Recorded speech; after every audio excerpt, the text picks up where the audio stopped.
Welcome to the Techne Automotive Podcast, aimed at inspiring the next generation of EE-related talent to choose a career within our space, whilst also supporting the current EE talent pool in making key career decisions. In each episode, we interview industry leaders to discuss their unique career paths, advice for those starting out in the automotive industry, as well as important issues currently impacting the sector. My name is Ferris, and I'm responsible for connecting automotive businesses to the best EE-related talent. Today we have David Romic from Rimac Technologies joining us in the studio. I think it's a fair statement to say that Rimac as a company took the market by storm, especially with the release of the Nevera, which David has been a key player. In Croatia, especially before the emergence of Rimac and Bugatti Rimac now, the automotive career opportunities were very limited. So it's remarkable to see an engineer join an automotive company, ultimately with no industry experience, then to contribute to the success of the Nevera and other related supplier projects, such as the Aston Martin Valkyrie BMS project. In this episode, we'll receive some valuable insights into David's engineering principles, his mindset and leadership approaches, and we'll also get David's take on what the predictions are for the automotive industry for the next few years. David, welcome to the pod. How are you? I'm fine, Ferris. How are you? Yeah, I'm good as always. It's good to have you on. Look, we'll start the pod and let's understand a little bit more about David outside of work before we jump into your career. Talk through, who is David outside of work? Who is David outside of work? Yeah, that's a very good question. Let's go like this. So I'm 30 years old. I live in Zagreb, Croatia, where I was born. I'm currently employed in Rimac Technology. I've studied electrical engineering. I went to math high school. I love sports, doing more than watching. Used to play the guitar, so that sums it up. Yeah. Yeah, that's good. And from a is there anything that you're passionate about outside of work? My passions outside of work. I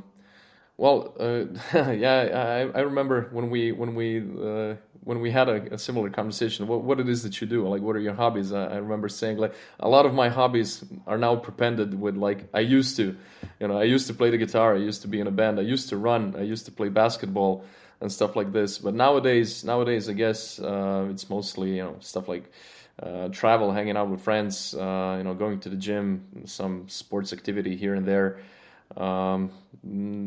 I recently got into some other hobbies like sim racing, like majority of this industry does, and majority of my colleagues and stuff like that. So yeah, nothing I'm too overly obsessed about as of late, but used to be obsessed about a lot of stuff. I can imagine. So to the listeners who don't know, obviously with your experience at Rimac, let's strip it right back. Let's go through your career, going back to like student days. Talk through how you've ultimately built your career from ground up, if you don't mind, if you can give us an overview. So my career, I think it started way back. I think I got like this obsession with computers when I was a kid. I remember being in early years of elementary school, and I also remember saying like when I was 10, I'm gonna study electrical engineering. Like I'm gonna program computers. It goes really far back, and then years have passed. I did the interest didn't wane in any way, and it actually got stronger and stronger. So when the time came, I enrolled in the local university, University of Zagreb, in the faculty of electrical engineering and computing. It was at that time, I think in the second semester, we got a class called computer architecture that really goes into the basics of like how does a microprocessor work. And I remember at that time, so like my second semester, saying, "Oh, I want to do this." And I also remember not much after that, I got introduced to my thesis mentor. So you get to the way it works. We got to, let's say, got linked with professors very early. Some initial contacts, some kind of seminars and stuff like this. And I remember one of my mentor, who was my bachelor thesis advisor and my master thesis advisor as well. and who I can even call a good friend nowadays, a couple of years later. He was doing this. He was doing exactly what I wanted to do. He was doing embedded, and that coupled with my interest in automotive kind of steered me into what I am today. So, used to be a kid who liked cars, who was really much into computers, and then this class of computer architecture, it just a building blocks, and then it ended up, okay, you like computer architecture, you like embedded, you like cars, obviously you're going to do ECUs. Yeah, just like this. It's all coming together. Yeah, and I there's a fun fact. I remember like I had to do like a report that I got from my mentor Hrvoje, and I remember like the first feedback from him was like, okay, good, not bad, but you talked about the cars instead of the microprocessors the whole time. So like, dial it down and talk a bit more about tech, like less about the cars. So I think at that point it was pretty evident what I'm gonna do with the rest. With I don't know about the rest of my life, but for the next couple of years for sure. Absolutely. So you finished your studies, but your first role, if I remember rightly, it wasn't automotive, was it? No. To be honest, so I remember like when I was on my second, third year, that was almost 10 years ago.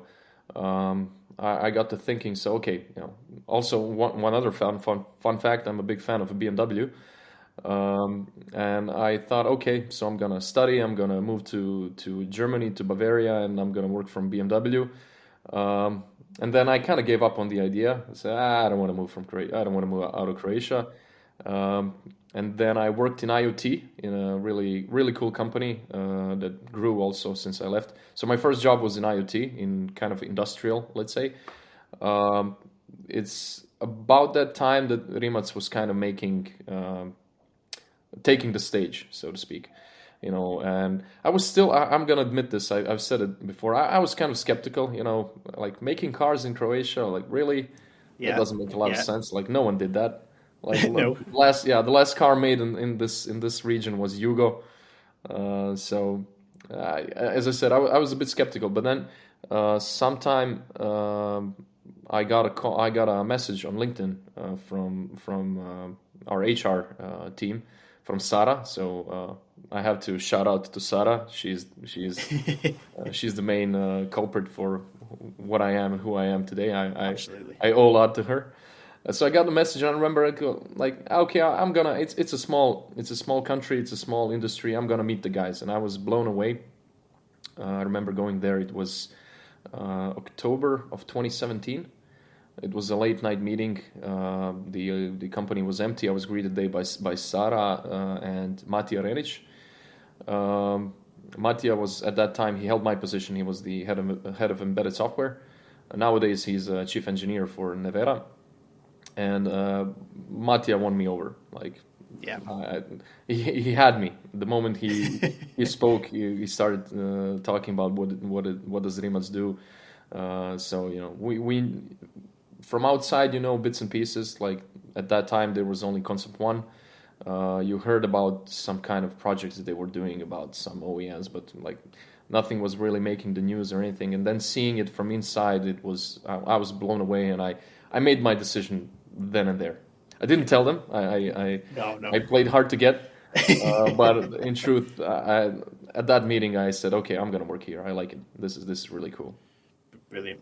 So let's talk through the journey at Rimac, because obviously there's a big story to be said here. Yeah, so 5 years. Day one, you turn up. Talk me through of what that was like. Did it live up to the expectations of your dream of working in automotive? And talk me through how you've ultimately progressed your career. Yeah, so I didn't really know what I was getting into. To be honest, as I said, like they just won me over. I saw like a bunch of cool equipment. I saw car parts everywhere. I saw a guy who was willing to have an interview with me at 6-7 p.m. when the office was empty. I remember there was like the company was roughly 250 people back then. Now it's over 2,000, and there was like. It was very late, 7 or 8. There were a couple of guys in the assembly room, a couple of guys in the office, and I remember Mate was also there. And I remember like shaking hands with him. Wow, you're gonna join us? Like, take it easy, maybe. I don't know. Still playing hard to get. Yeah. So yeah, as I said, I decided to join. I started working a couple of months later. I wanted to, let's say, honor my commitments in my previous company, who I'm still in very. I have a very good relationship with my, even though it's been 5 years. As I said, it's a small world, it's a small industry. But anyways, I joined like a couple of months later. I started in at the end of January 2018. I started as an embedded software engineer, and the time when I joined was probably I remember joining and just being overwhelmed with the amount of information. Like, oh, we are in talks with the stuff that wasn't public, stuff that was. I think like a month after I joined, we had the all hands meeting, where like 250, 300 of us went to. Back then, we could fit in one place in our own facilities, and it was being presented. Oh, we're going to do this. We're going to unveil C2 at the Geneva Motor Show. We're in talks with we are finalizing the investment with Porsche. We are in talks with these and these OEMs, and I remember like, holy crap! I like this is even bigger than I thought. Yeah. As I said, from the outside, it looked like, okay, they're doing something. They might close shop at any moment. Then when I had like the first real meet and greet on site, like, oh my God, this is really cool. And then after joining, like, holy crap, this is huge. It's back then I remember like, wow, this is even more serious. This is even better than what I thought. So yeah, a couple of months passed. I started working on, and at that time, as I said, investments coming in, like huge hiring spree. And as I said, I joined at the right time, and I was given this opportunity. It was a huge risk on part of the then management of embedded software. They saw something in me. I still don't know what. Because I was there for a very brief period, and they were like, "Would you like to take over a team?" And I was like fresh out of college, basically. Well, actually, at that point, I remember I still had I still had to submit my master's thesis, so I didn't even have That is a degree. astonishing. Yeah, yeah. So like, would you like to take over a team? Like, sure. Like, you're gonna be in charge of battery management system. I remember, oh, cool, battery management system. Well, what does it do exactly? Like, like Yeah. I can tell from the name, but like, what does it exactly do? So I had no clue what I was getting into. It was also, but I had like the same internal monologue myself. Like, well, if I say no, like, will I get an opportunity like this? So I said, screw it. I'm gonna jump head in, and we'll see where it takes me. And I remember like then 2 months later, it was, as I said, I joined in January, and in May I was flying to Aston Martin, and it was the beginning of the Valkyrie program. Like, we just delivered the first battery to them. They were installing it into a rig, so there was no mule, there was no prototypes or anything. We're just hooking it up. We went to Cosworth to install it, to hook it up to an engine, to the transmission, and so on. But the point is, like, I spent 10 days there, and that's something I can admit now, 5 years later, but I had no clue what I was doing.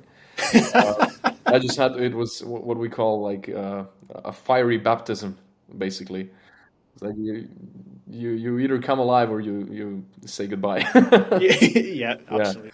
So I spent 10 days there. I survived. I came back and started, at that point, I started to get the grasp of the job, what it is. I started, back then it was like me and two or three more guys. Um, so very small team.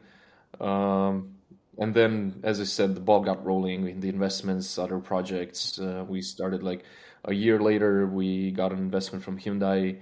There was like a million projects. I remember we were doing concept studies for each and every OEM in existence, feasibility studies for, for example, Ferrari, for AMG, for Seat, for, you name it. Um, yeah, so that was like, 2018, 2019. And then also in 2019, as I said, like this period of rapid growth.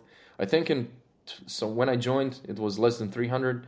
In 2019, it was close to like 700 or something like this.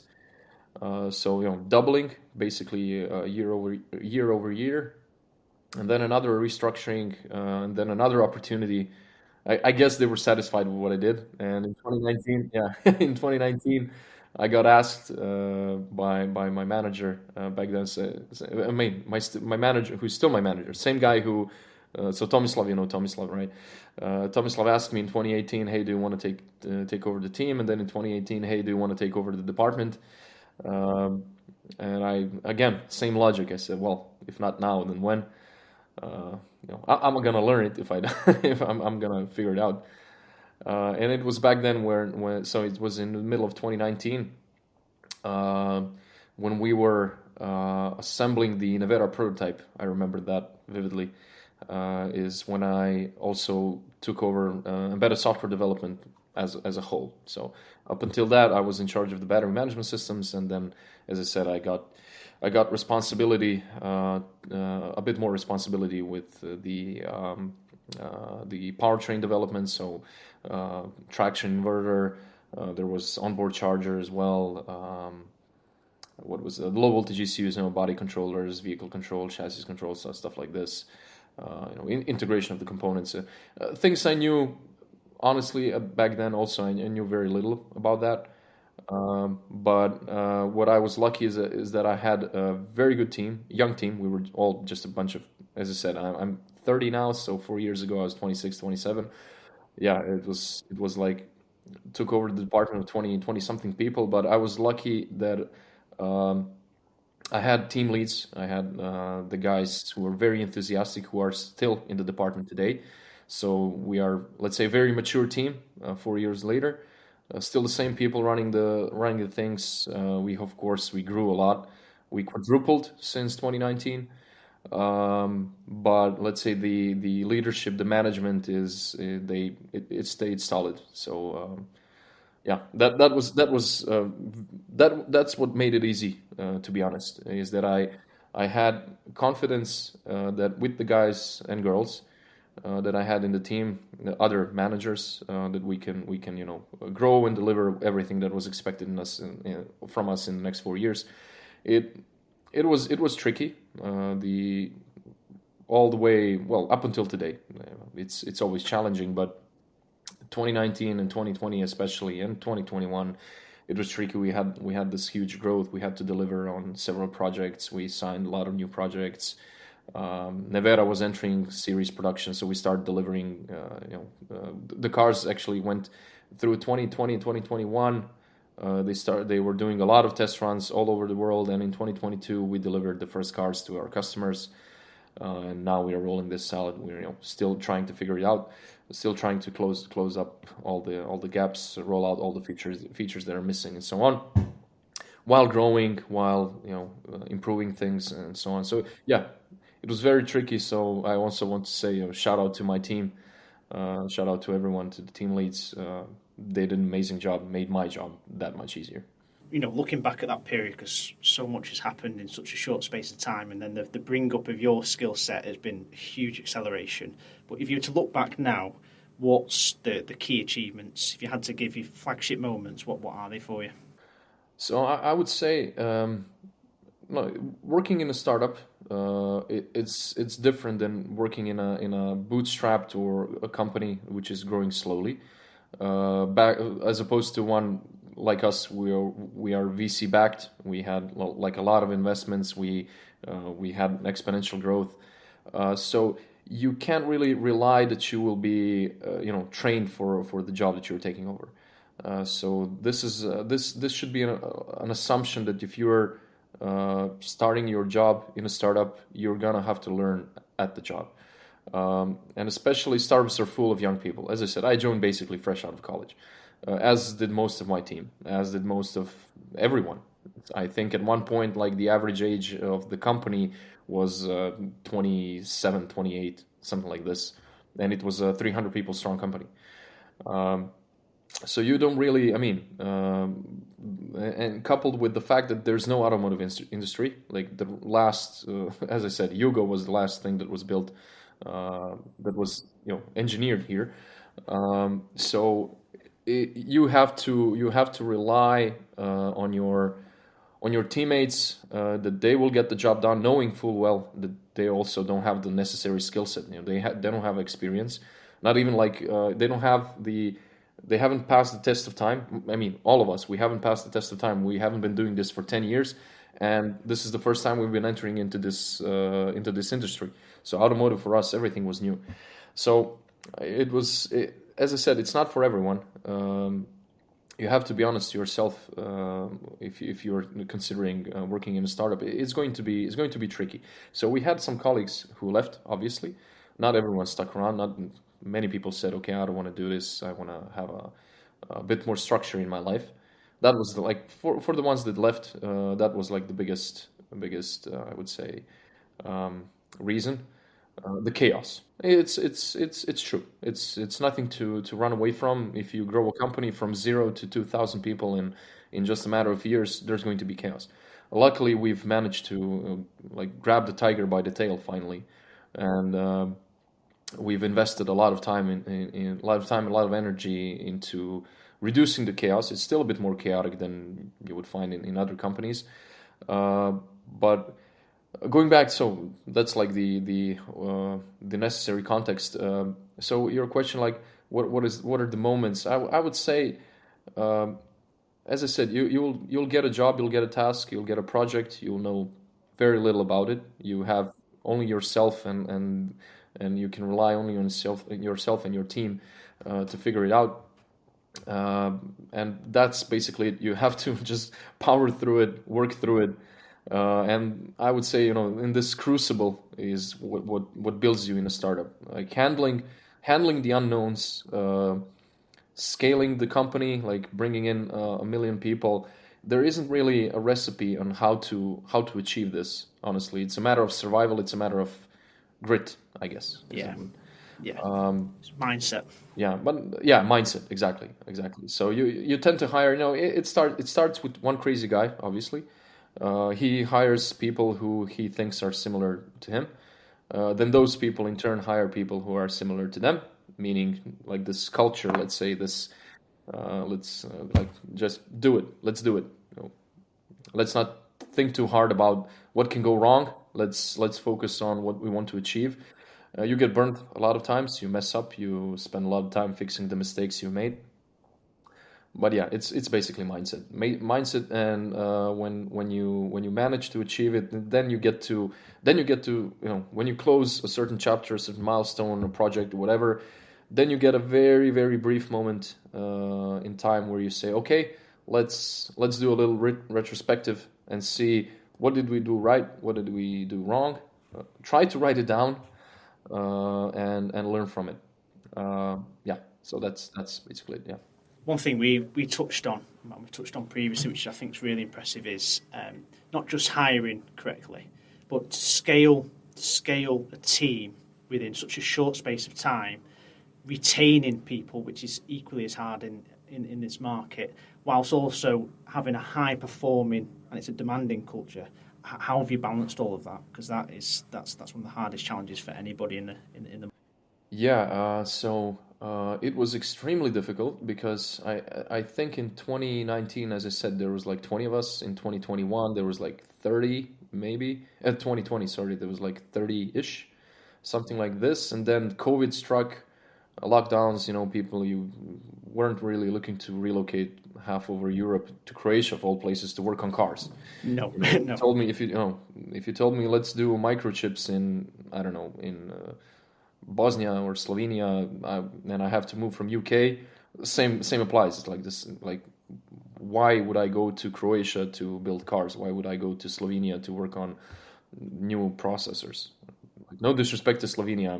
No, not at all. Obviously, they're neighboring countries, so they popped to my head first. So it was challenging. So there was this barrier, convincing people to relocate.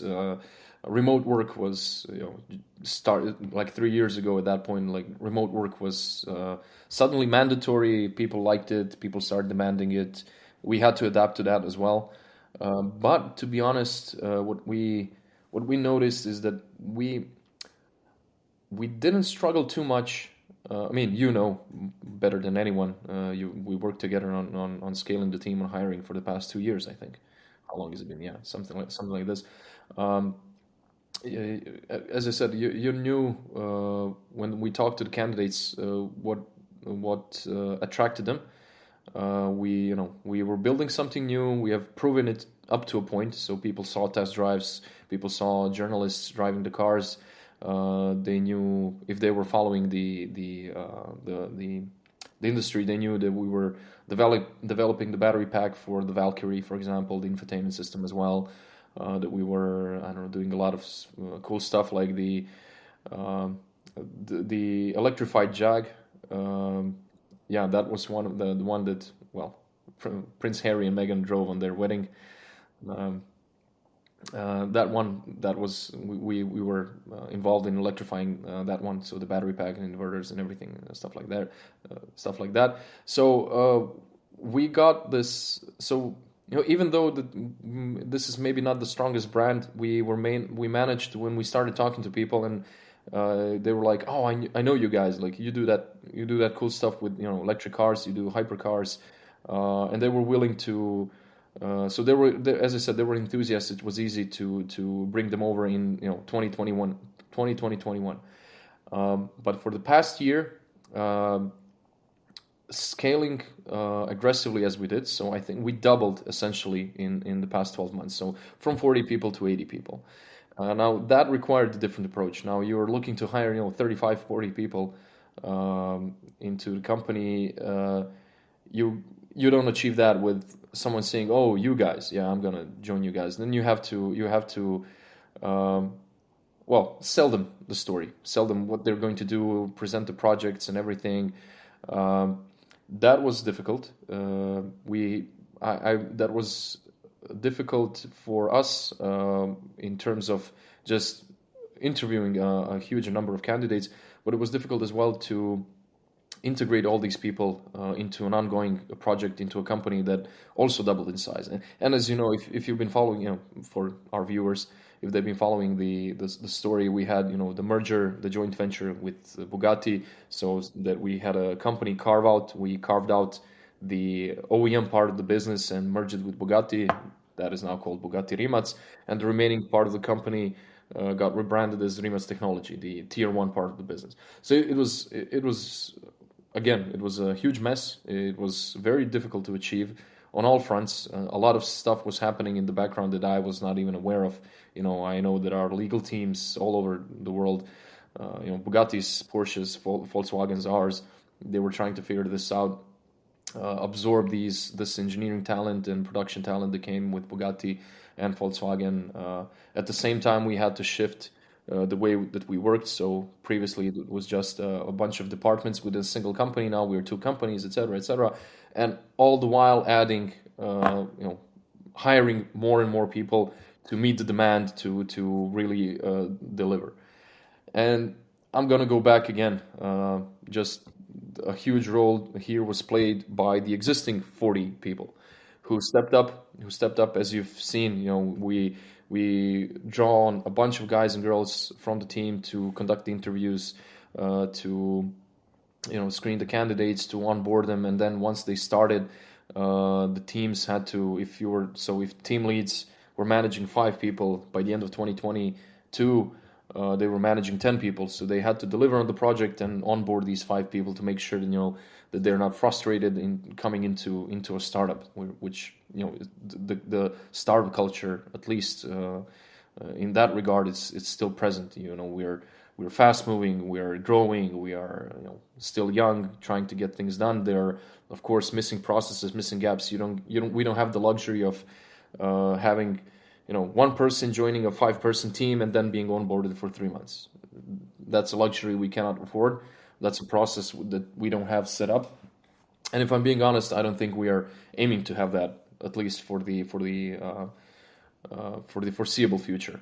I mean, anything can change, but we want to keep this. We want to keep this momentum. We want to be able to bring someone over, shake their hands, just pull them immediately into a lab, into the lab car, into the prototype assembly, and saying, okay, we're doing this and that. Follow my lead. In 3 weeks, you're gonna have to develop something. And it might sound scary. It might sound like it's really a gap on our part. But what we've seen is that this is the part where this is the part that people like the most. Like they get to work on things immediately. They get to experience the project immediately. They get to be close to the car, close to the component, close to the bare metal. So yeah, as I said, like the team did an amazing job. Again, a very young team that grew 4 times. So and in the past year, grew doubled. They managed to absorb all of this, and I hope I helped. I hope I didn't take away from that.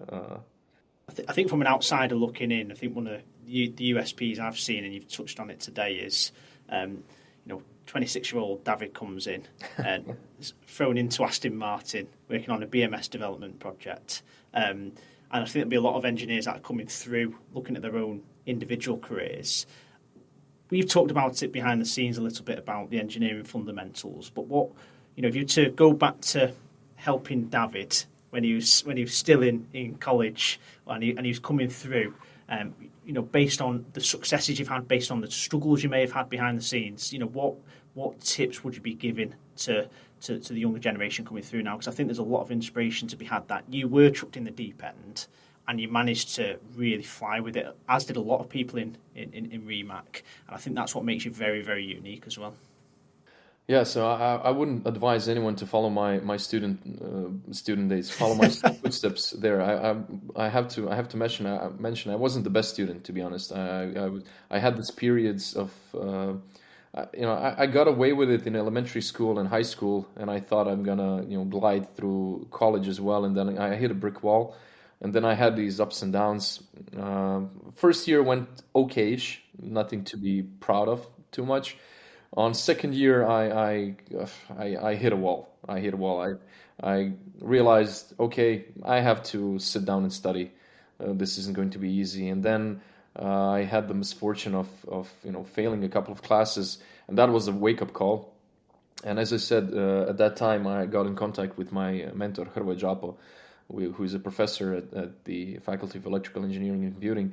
And as I said, we started talking about my current area of interest, which was, as I said, back then as well, microcontrollers and stuff. And I remember when I flunked a couple of classes, suddenly my schedule was a bit clear.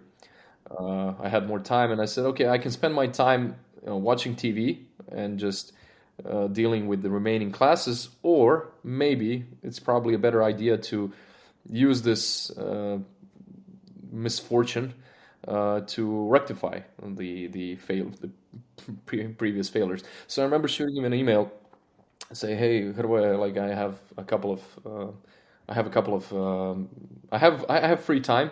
I know you're always busy with a bunch of projects, And he replied immediately, "Yeah, sure, come tomorrow." I remember, come on, it was Monday. See you on Wednesday. You'll meet the guys who are working on this stuff, and I'll put you in. And so the point is, I was lucky that I had at least this little stroke of genius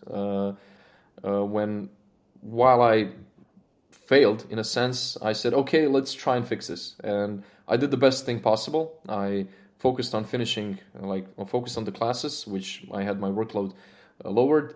But then I could go full steam ahead into projects, into extracurricular activities.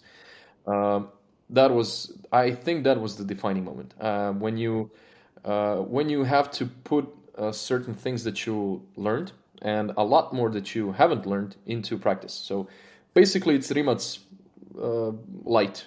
You show up, you know a thing or two about microcontrollers, in my case, electronics, stuff like this, programming, and then suddenly you need to connect a sensor to a Bluetooth module or something else and display it somewhere, blah, blah, blah, and then you start scratching your head.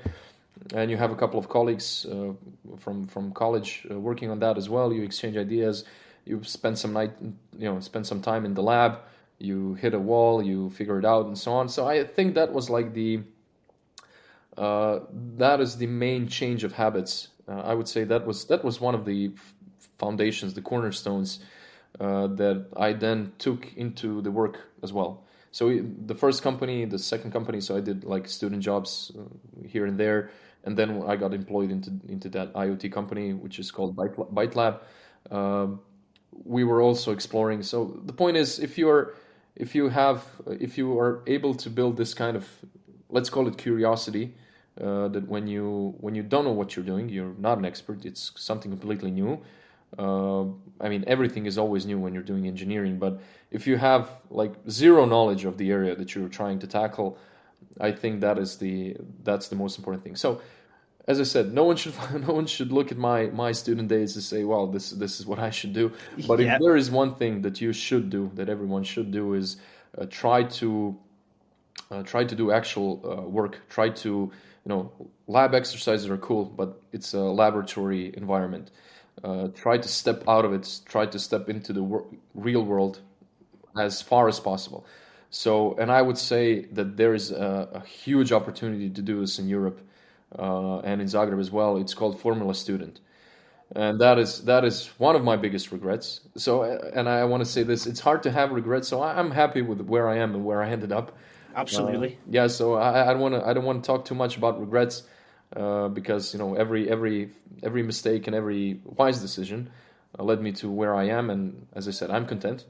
So I'm always trying to see what's the next challenge, what can I do better. But as I said, I don't have a lot of regrets. But there are things that I probably would have done differently.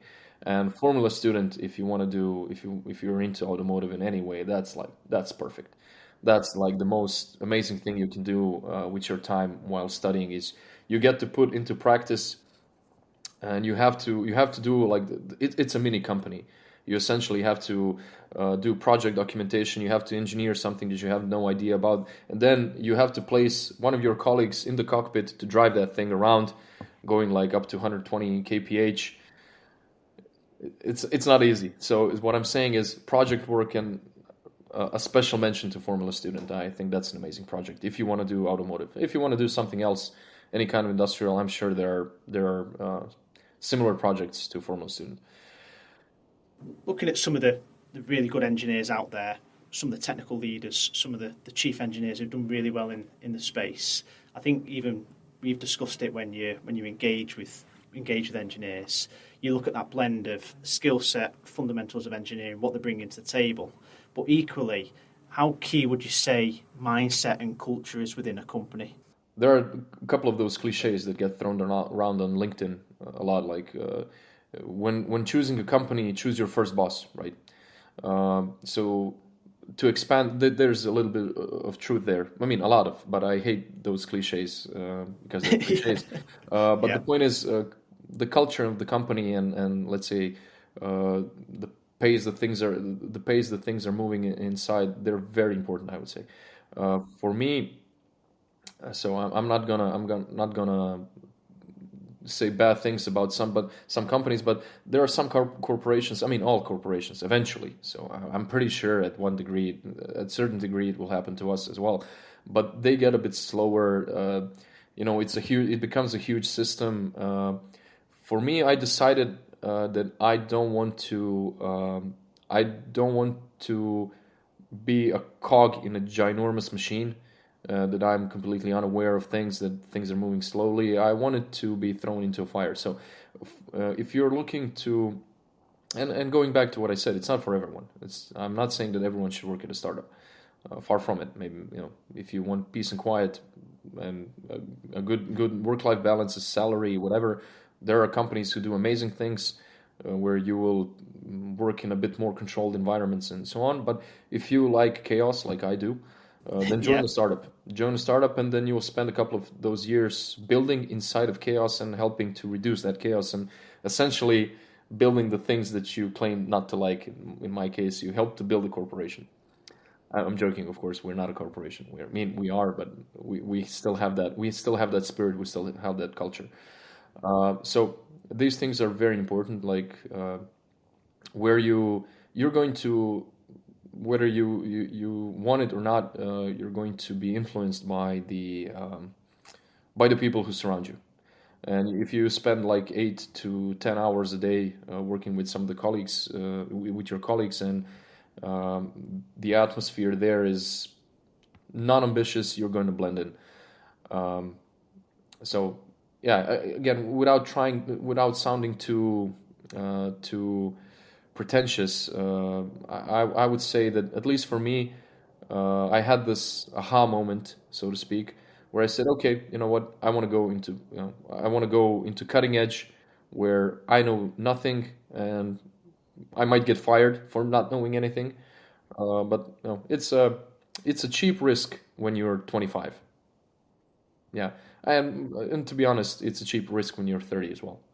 And ask me in 5 years, I'm gonna probably say the same thing. So uh, we joke internally that Rimac is a pressure cooker, right? You learn a lot faster, and I think that applies for all startups. And when it comes to automotive, there aren't many startups. So Tesla is probably there still, even though they're like, I don't know, 50,000 people or whatever. I don't know the numbers, but I get the feeling that you get to, from what I've heard, they are also very fast paced. I'm assuming the same thing about Rivian, Lucid, all these companies who have been founded in the past decade.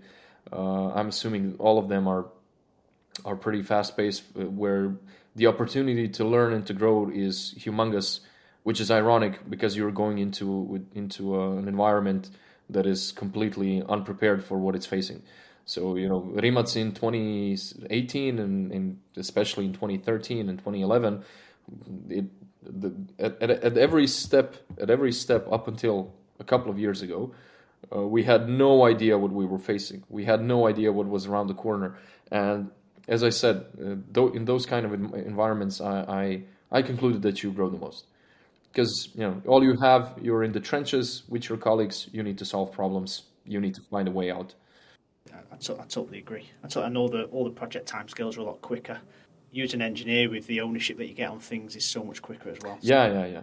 It's yeah. As I said, pressure cooker. You're 26 and you get handed the team. Well, maybe those. And also, being honest, as the company grows, these kind of crazy opportunities, as we're stabilizing a bit, they're kind of disappearing. But we changed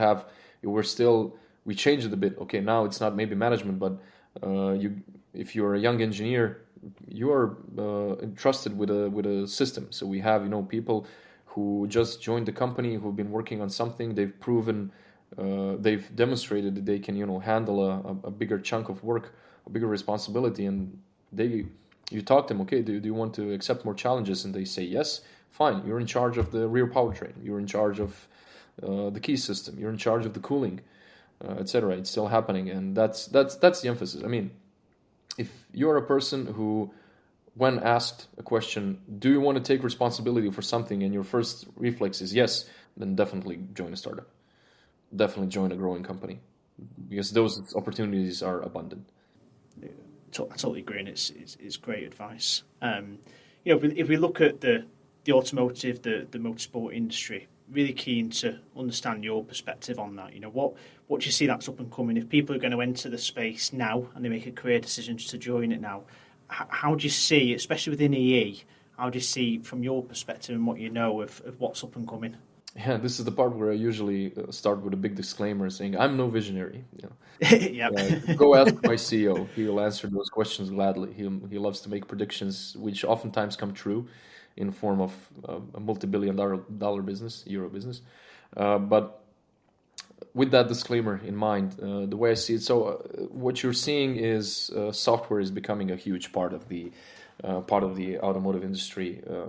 It has been for a while now, but we seem to be into that phase of huge growth. I'm not sure whether to call it still exponential growth, but there are job ads for software engineers popping in each and every company possible.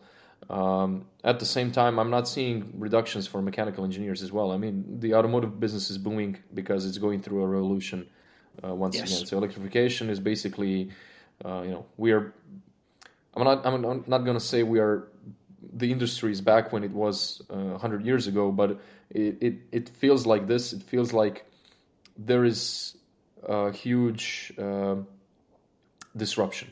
Yeah, to use a bit more cliches. But there's a huge disruption in forms of electrification. That implies a lot of software. human-machine interfaces, the HMIs, the infotainment systems, the screens, the buttons and everything, touch screens, connectivity, blah, blah, blah, all these things, they're trickling down into like the lowest market segments. So nowadays when you buy like the cheapest car, it still has like a huge screen. You can connect with Apple CarPlay or Android Auto. So the point I'm trying to make is there's a huge demand for software engineering in automotive in general. It's very different from software engineering in every other industry. I would say, the transport industry, the mission critical industry is very different. There's a lot of care being taken, making sure that whatever you write, any line of code won't kill someone. So, automotive, railway, aerospace, space, military, whatever, they're a bit slower, that needs to be said, than, IoT or web development or anything of the sort, obviously, where you can, the Facebook famous move fast, break things. It's kind of, yeah, you want to move fast, but you really don't want to break things. You don't want to use the words break things when talking about moving something that weighs 2 tons. But if you're interested, if there are any concerns whether this industry is going to continue employing a bunch of software engineers, I don't think there's any concern there. I think if anything, the demand is so ridiculous that Europe is seeing another influx of people moving every which way. People coming from UK to Croatia. That's unthinkable. That was unthinkable just a decade ago. People moving from we had, so for example, I mean, okay, we are also specific, but for all the other companies as well, coming all over the place, anyone who wants to work on automotive software, there's just such a huge demand. You've obviously covered quite a few key areas there. Is there any specific areas that you'd highly recommend people to not necessarily just specialise in, but pay specific attention to over the next few years? Yeah, we especially here in locally, as I said, being the first kind of automotive company of this magnitude, our colleagues, when we visit the universities or when the students join us, they ask us the same thing, like, oh, what should I focus on? And we give them the same answer, like, forget about becoming an automotive specialist. At least that's maybe someone might say, some embedded software manager from a different company might say something different, but at least for us, I would say that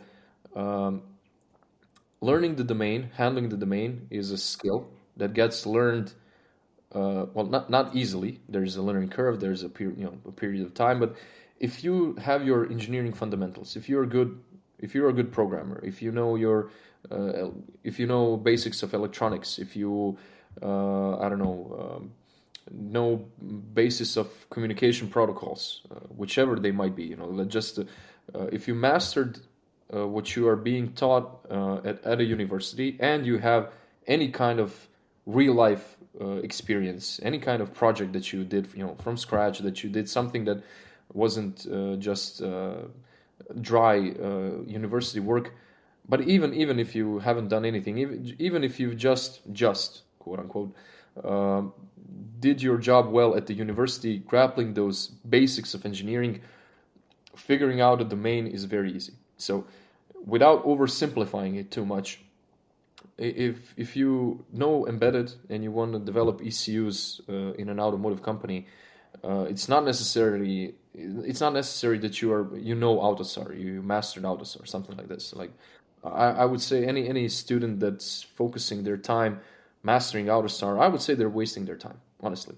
because not because it's stupid or unnecessary, but because it's something that you will learn so much quicker in a company. It's something, if you can get exposed to it, fine, but you shouldn't, anyone considering moving to automotive, they shouldn't think too much. Again, it will be different from company to company, from department to department. Sometimes you're looking for that, project demands a senior that knows their shit.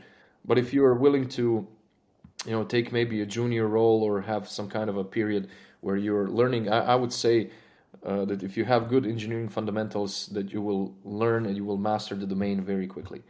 At least that has been our experience, because again, we cannot rely, if we are hiring locally, we cannot rely on hiring someone who has tremendous experience in automotive. We hire someone based on their critical thinking, their knowledge of the fundamentals of engineering, and we teach them on the job in a matter of months.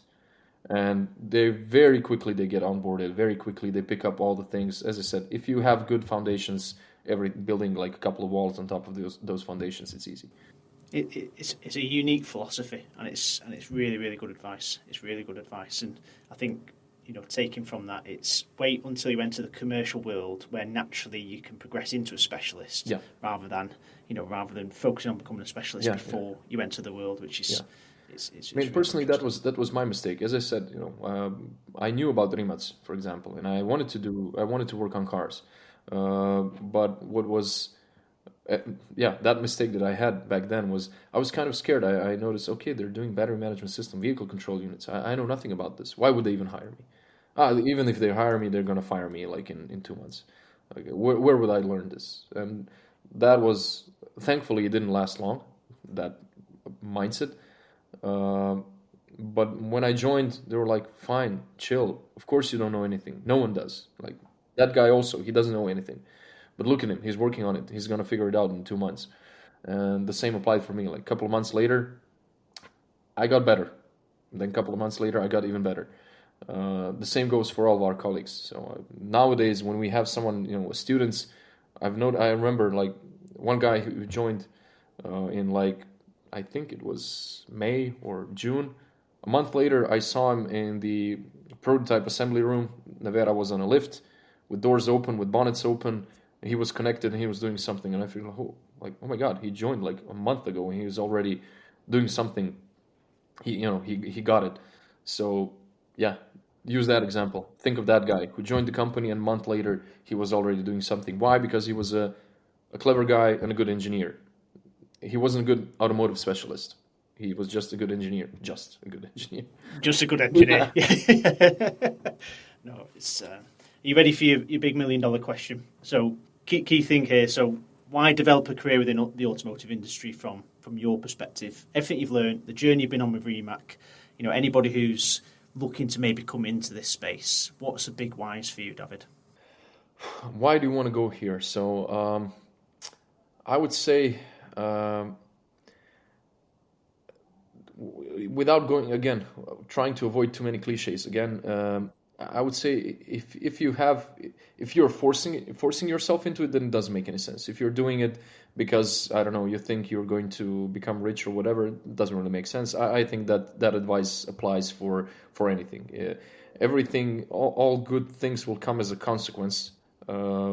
But if you are motivated by something that should be a consequence, you're not going to do it right. So for me, when I graduated, a couple of my friends, I went into embedded because I liked it. A couple of my friends, they did computer science and they are now employed in Google, Facebook, whatever. They had a different career path, but the point is, all of us, we didn't think we were in part. I'm not saying, again, follow your dreams is a stupid cliche. Don't follow your dreams. Your dreams are dreams for a reason. They might lead you astray. But if there is a spark of interest and you can see yourself doing something, then I say go ahead. For me, it was cars, and also for me it was a bit different. As I said, there was no. At one point, I've given up on that. As I said, like there's no automotive industry here. I'm not going to move to Germany. I'm going to do IoT. That's also embedded. That's cool. So, but then when the opportunity presented, cars, yeah, always wanted to do cars. And I got into it. And then I kind of rediscovered this passion. And I remember also one of my colleagues, he asked me, like, I remember when you came, like, you weren't a car guy. You didn't race cars, for example. For a lot of my colleagues, that's a hobby. Like you say, yeah, I said, like when I was a kid, I wanted to do it. Then I kind of gave up on that dream, and then it resurfaced. So, yeah, if you need to take a lot of things into account, but if you can see yourself doing it, then do it. If you want to do it, do it. if there are things in your life preventing you from doing it, then don't force it, obviously. So I'm not, as I said, I'm not gonna say follow your dreams. I think that's a wrong advice for a lot of people. If my dream was painting, that would be a terrible advice for me to follow my dreams. I'm not a good, I'm completely untalented. But I had like this spark, this interest in me for the automotive industry, coupled with engineering in general. So a lot of pieces, they kind of fell into place. So the point is, if you think you can do it and you want to do it, then do it. But if you have doubts whether you want to do it, or whether you have doubts if you can do it, then don't do it. No, that underlying passion is absolutely key. It gets you through the days where ultimately you don't want to work. Yeah, that's important. If you're going into something knowing that it's difficult, then passion is a must.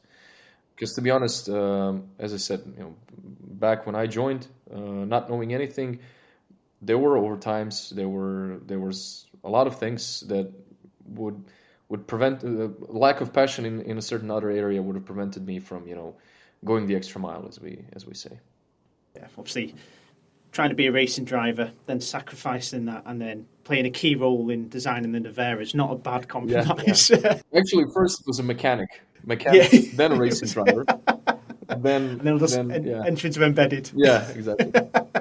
Absolutely brilliant. Absolutely brilliant. I think there's loads to take from this for the listeners, people who, it's a slight different twist on the philosophy of progressing your career, which has clearly produced a lot of success, both within your team, both within Rimac as a business. And I'll just thank you very much for coming on. Yeah, thanks for having me. It's, as always, a pleasure to talk to you. Thanks, David. Thank you, Ferris.